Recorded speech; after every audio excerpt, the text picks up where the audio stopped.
তো দেখো আমি এখনই পুজো দিয়ে উঠলাম, একটা বাজতে যায়, একটা বেজে গেছে, অনেকটা দেরি হয়ে গেছে আজকে, কারণ সবটা গুছিয়ে পুজো দিয়েছি তো আজকে একাদশী, তাই অনেকটা মানে দেরি হয়ে গেল।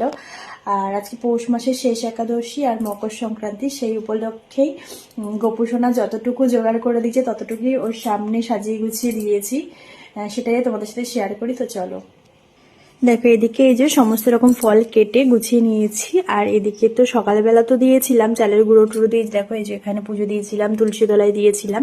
আর এখন এই যে নতুন চালের গুঁড়ো, গুড়, কাজু বাদাম, নারকেল দিয়ে সমস্তটা দিয়ে সাজিয়ে গুছিয়ে যে পুজো দিয়েছি। এদিকে সব ঠাকুরকে আমার পুজো দেওয়া হয়ে গেছে।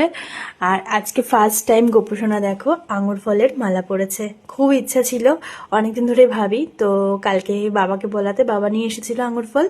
তো দেখো কত সুন্দর লাগছে না ওকে, বলো? খুব সুন্দর দেখতে লাগছে।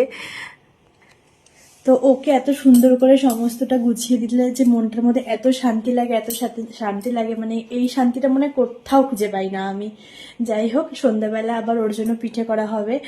ওকে এখনো পিঠে দেওয়া হয়নি বলে আমি আমার বর দুজনের কেউ এখনো পর্যন্ত পিঠে খাইনি। মানে ওকেই সন্ধ্যাবেলা পিঠে করে দেওয়া হবে। আমি পিঠে পিঠে করতে পারি না, মা করবে পিঠে ওর জন্য, সেটাই ওকে দেবো। সেটা তোমাদের সাথে অবশ্যই শেয়ার করবো কি পিঠে করে দিচ্ছি ওকে। আর ও যতটুকু মানে জোগাড় করে দেবে সেটুকুই মানে ওর সামনে গুছিয়ে দেবো। সমস্তটাই তো ও জোগাড় করে দিচ্ছে, আমরা খালি জাস্ট করে ওর সামনে গুছিয়ে দিচ্ছি, এটুকুই।